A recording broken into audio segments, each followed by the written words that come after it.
All right, we are here with Exile's guitar player Joseph Aguilar. And Exile is a band out of San Antonio, and we had the wonderful Rachel Martinez hook this up. So say hello and introduce yourself, buddy. Hey, what's going on, world and Bearded Clam listeners? I'm Joseph from Exile. Now, you do spell Exile a very, uniquely. Why? What made you spell it like that? Well, we did some digging and found that there's a band from like the 60s or the 70s that actually had the name Exile. Right. So we just dropped the two E's because you just say XIL and it's the exact same sound. So Yeah, fanatic. So it works. And not to mention, there's like some Japanese soul pop group of like buff black guys with the same name. So yeah, it all works out. I know getting an original name is pretty much, almost impossible at this point, man. You know, or at least when it sounds cool. It's what I mean. You're like, there's so many like I love the one word name bands, but like there's none left that's cool, Yeah, it's hard to find one, and then somebody's like, oh well, it sounds like this band. It's like, well, yeah, fuck you.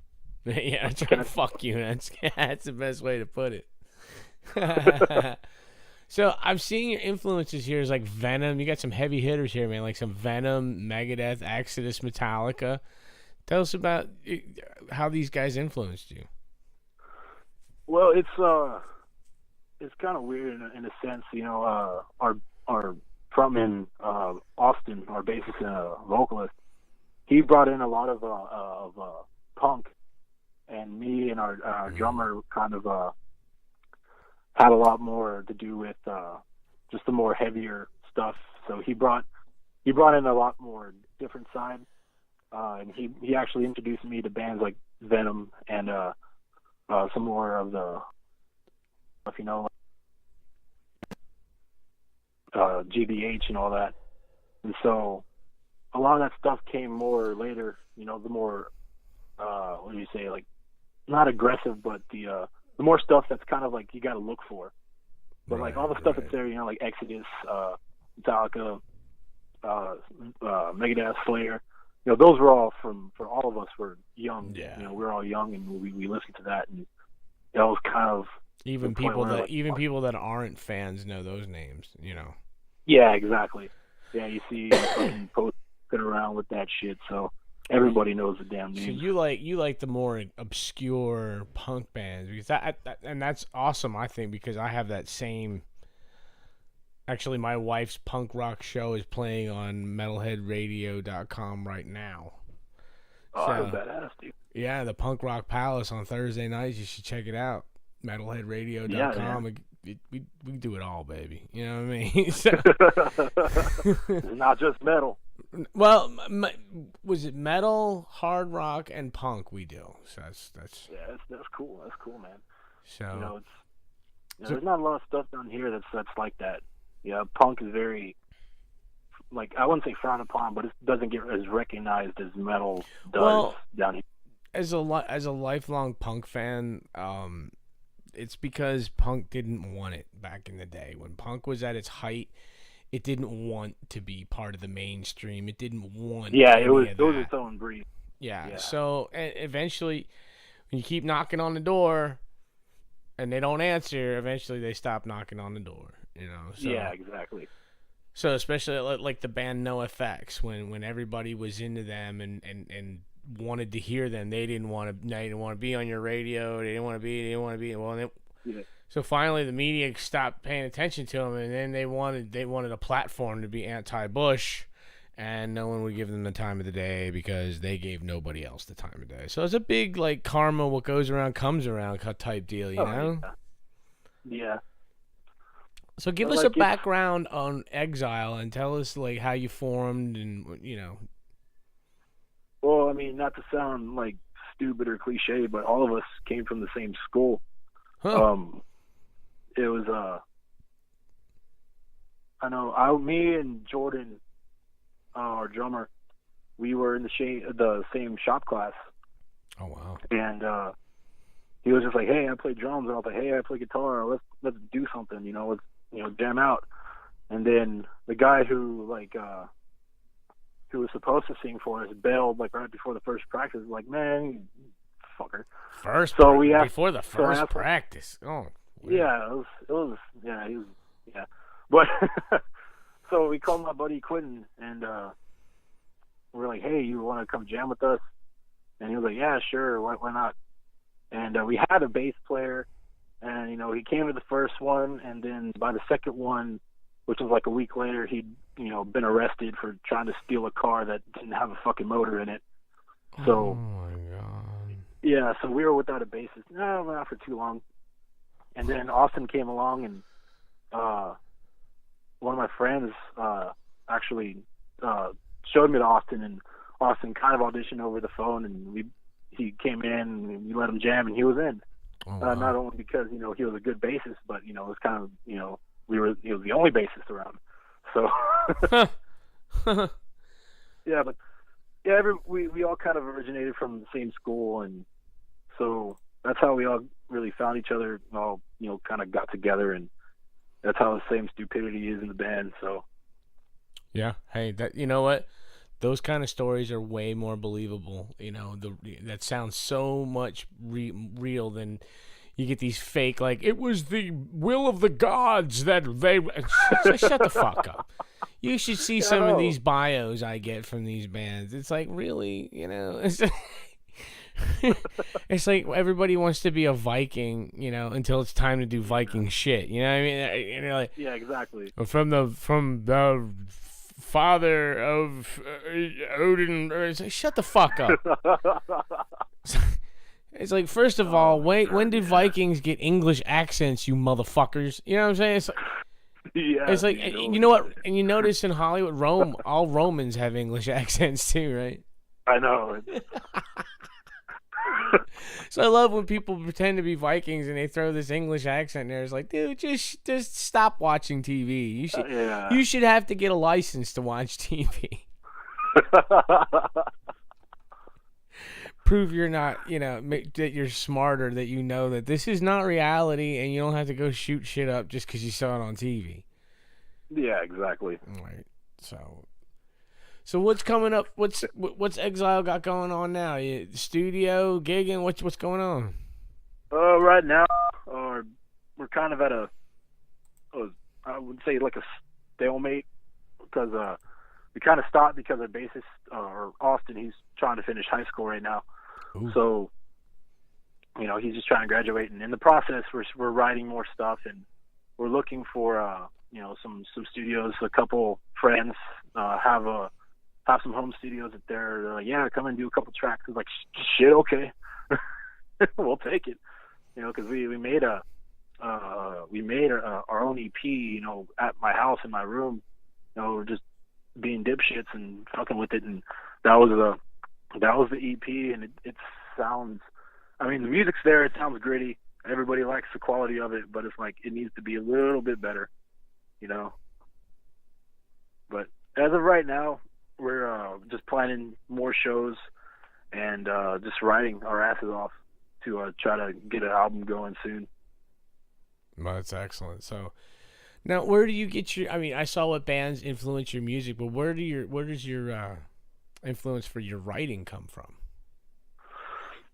Influence from writing can really, for me, it comes from anything. A lot of it, I'll just flip on the news or something, and it's like a lot of our stuff's about current events, what's going on in the world.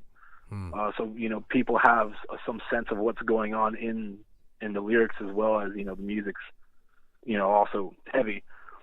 So writing will come from current events, or it'll come from like history, or just random fucking shit up.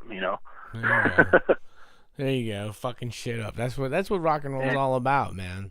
Yeah, and also horror movies. That's another big thing about us. We're writing a lot more. One thing I've noticed is a lot more of our lyrics are more gory, more elaborate on it's not just, yeah, go kill people. It's like, no, go bash their fucking skulls on the curb and make them eat their own brains and shit. And yeah, just more detail into the lyrics, some like Cannibal Corpse type shit. So now I noticed on your Facebook you got pictures of Overkill. What do you have some? You just really like those guys, or you guys got something going on with them? No, we actually played with Nile and Overkill in March. Oh wow, how'd that go? Yeah, that was badass. One of the best experiences that I've ever had. Oh, tell us about that. It was I know you had Joel on here. I heard, I listened to all you guys' podcasts, and he was talking about that show, and we were actually from Metal Riser. Yeah. Oh yeah. Yeah, and it was us, Isolated, and them, and originally they were supposed to have the show, and then the promoter was like, nah, we can get 2 more bands on here, and then he was like, ticket sales get the top spot, and we sold our tickets within like 3 weeks. Right. So we were like the top local band for the night, I guess, and we got a lot of Niles crowd, and that was the biggest crowd we've played. And like even off of coming off and even loading in, just seeing Bobby Blitz walking around and fucking Dee just walking around, and we got there early enough, and we were able to catch their sound check, and they were just outside on the sidewalk smoking cigarettes, and it was like, fuck, like this is happening. Right. Man, and, I guess did you get to talk to them at all, or you just yeah. But it was more like after the show, because their crew was kind of like shooting us off like we're fucking rodents or something. But yeah.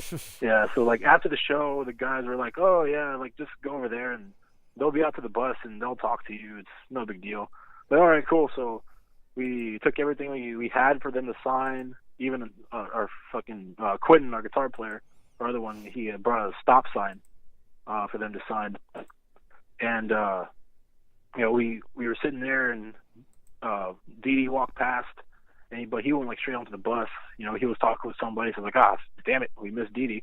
But then here comes Bobby, and we're just sitting there, we're chilling with a couple people, and it was weird because like we were playing that night, and they were asking for us to sign shit that they bought at our table, and so that was kind of weird. We go around there to get shit signed by Overkill, and we end up having to sign shit too.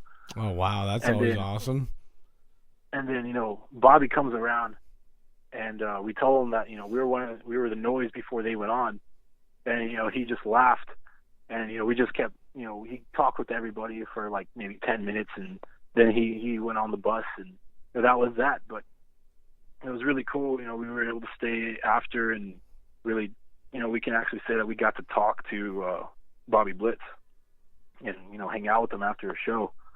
So that was really cool. It was a really cool experience, especially being those guys being one of the early bands that I started listening to. It was really cool for me. Where I grew up, Overkill was kind of like a local band. They were from Jersey, and I'm originally from the Philadelphia area. So I got to see them, coming up, back in the 80s and stuff. Badass. I've had Bobby Blitz on the show, not Blitz. I mean Bobby Gustafson on the show, a couple of years ago, and that was incredible. He had some very unique things to say. So I may have to dig that up now that I got the audio equipment to like take sounds out of old files and stuff like that. I might go try to find that interview and post it up on our YouTube channel. That would be. He had some very interesting things to say. Let's just put it that way. Yeah. So that's why you see the Overkill thing on our page a lot, is we were promoting the show up the ass and trying to sell as many tickets as we could, and for some reason it just stayed there, on the main thing. So it attracts a lot of people when they go onto the page. Yeah. Hey, you never know what's gonna, what'll hit. I post things on the Bearded Clam Facebook page, and sometimes things that I think will hit that nobody cares about, and I'm like, well, this is dumb, and boom, 1,000 people love it. It's like, oh shit. Yeah. So yeah, so that was a cool show. That was our first like big thing. You know, we played with Murder Junkies and we played with Warhead from Arizona, but those were nothing compared to now and Overkill. Right. You know, yeah. And it was kind of crazy because like people were telling us that out of the entire night it was just us and Overkill that had pits, and people telling us that is like, fuck.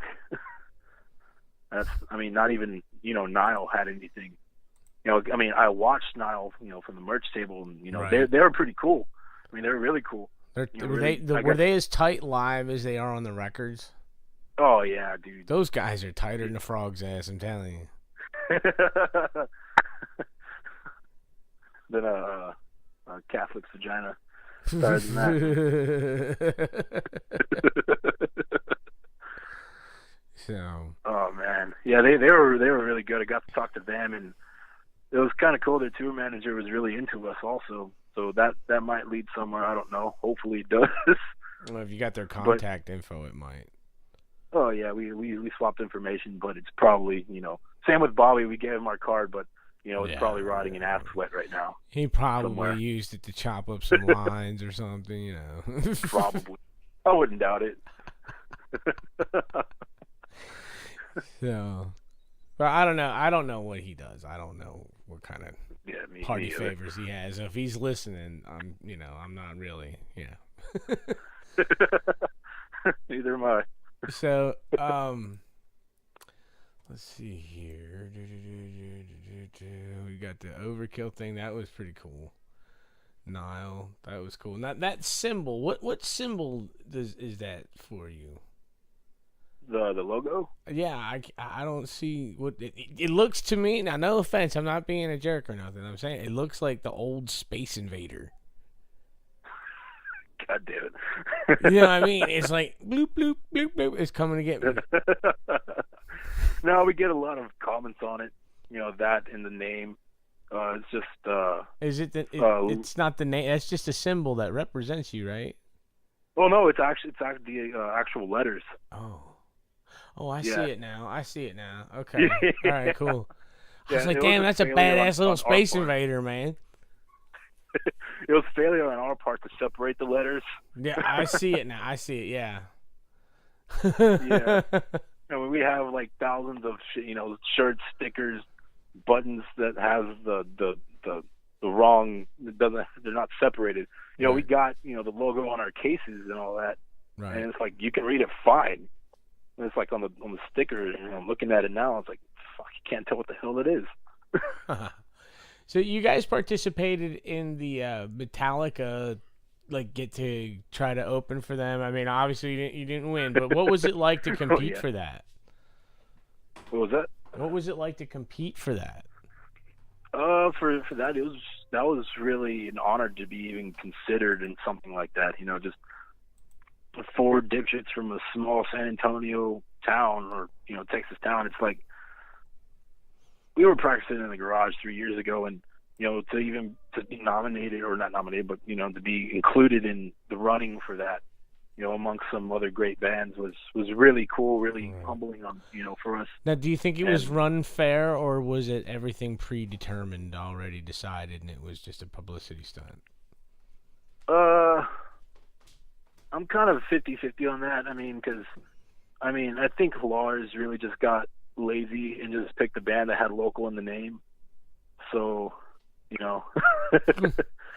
but it really gave a lot of, I've noticed a lot more interest in us and all the other bands after all that, because people will have to scroll through all the names. How many bands? How many bands ended up going out for that? From San Antonio, I think it was around maybe between 25 and 30, I would say.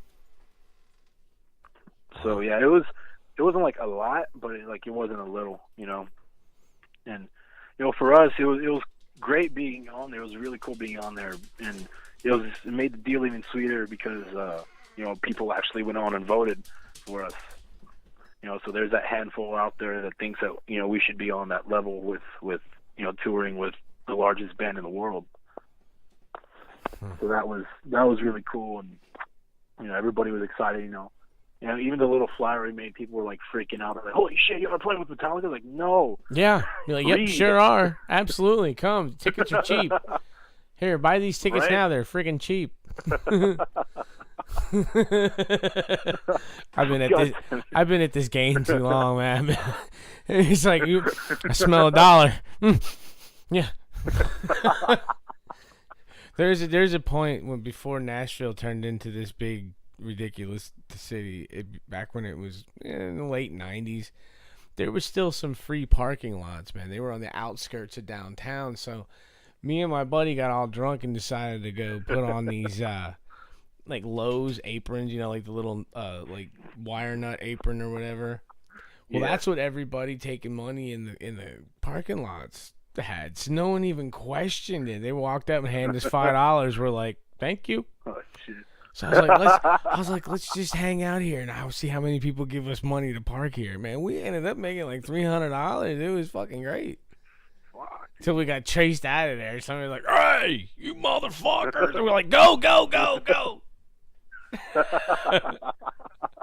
It's like, I wish we could do that here. It's like, don't get greedy. Oh, you'd never get away with that now. Everything's all locked up now. Oh, so.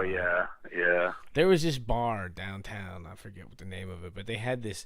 It's like right when you walked in the club, like past the second set of doors, there was these steps that go right upstairs. And this is back in my heavy drinking days. I personally hate a mullet. Like, I can't stand a mullet. Like, they really piss me off, you know. So I'm up there at the top, and I look down, and there's this motherfucker with a mullet down there, and it's like, and it wasn't just a mullet. It was like doot doot doot doot. Hello, it's 1987 calling. It wants its fucking haircut back. You know what I mean? It was bad, you know. And so I had 2 cups. I had a beer and one that was empty. And I was like, watch this shit, right? I dropped the fucking empty beer so that it falls right in front of this dude's face, and then he looks up in time just to see the full one coming. Boosh! Bang! Smacked him right in the fucking nose. Bang! Everywhere, beer everywhere. Nice. But luckily, how they had the bar set up, I could just like go right down the steps and let the momentum carry me right out the door. And before the cops showed up, I was like 2 blocks away going, woo, did you see that shit? Fucking Nashville used to be fun, man. You used to be able to have a good time here. Not so much no more, though, because it's such a tourist hotspot just because of a shitty television show. It's like, have you seen that show yet, Nashville? No, I haven't. I refuse to watch it. Well, there's this one part about a place called the Bluebird Cafe. Now, I've played the Bluebird Cafe, and it's the most nerve-wracking fucking gig to play in this town. It really is. I mean, because everyone's quiet. The seats are old church pews, so it's not like comfortable or nothing, you know. So we're just sitting there, and it turned out our turn to play. Well, our vocalist, we know now, was on a cocaine bender, and he wasn't showing up. So me and the other guitar player just had to do 3 songs just instrumental. We ended up getting a big applause and a standing ovation, but man, let me tell you, it is hard to play like that, man. Everyone quiet, you know. So I watched this ridiculous TV show, and it's like, oh, let's go hang out at the Bluebird. No, you don't go hang out at the Bluebird. You have to sit there and be fucking quiet at the Bluebird, okay? It's just, and people come here on a lie, and then they, 2 years later, they wonder why they're suffering depression. Yeah, it's like.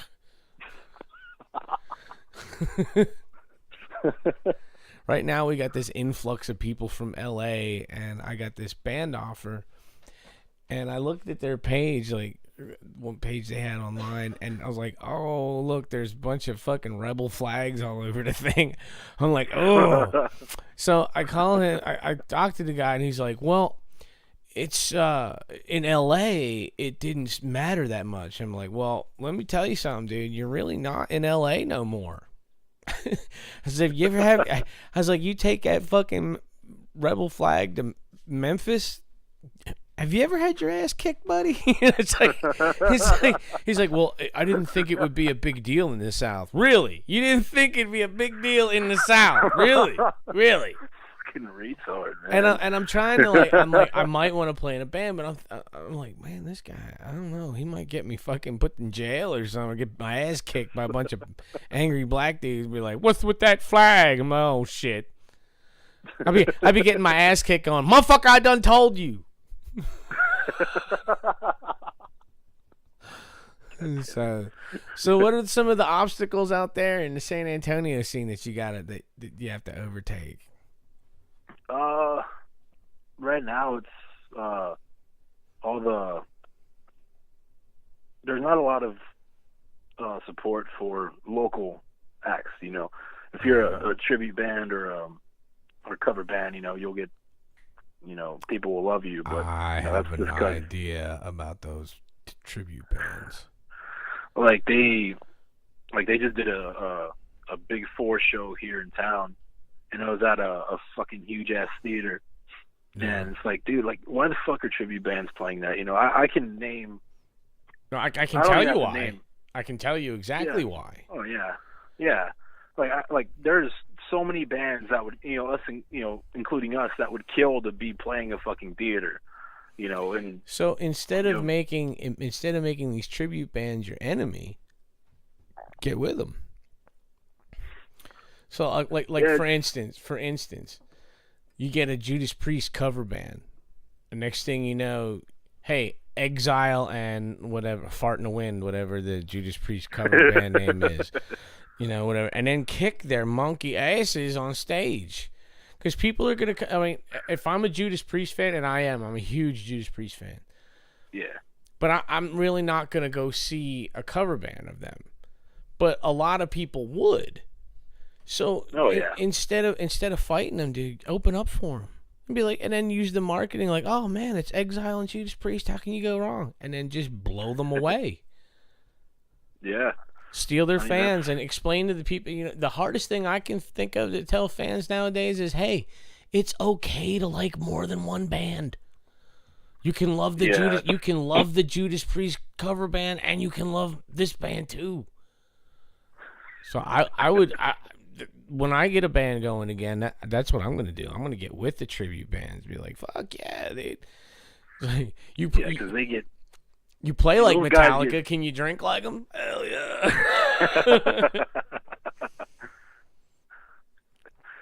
Yeah. Oh man, but they get paid a shit ton more than any local band would. God damn.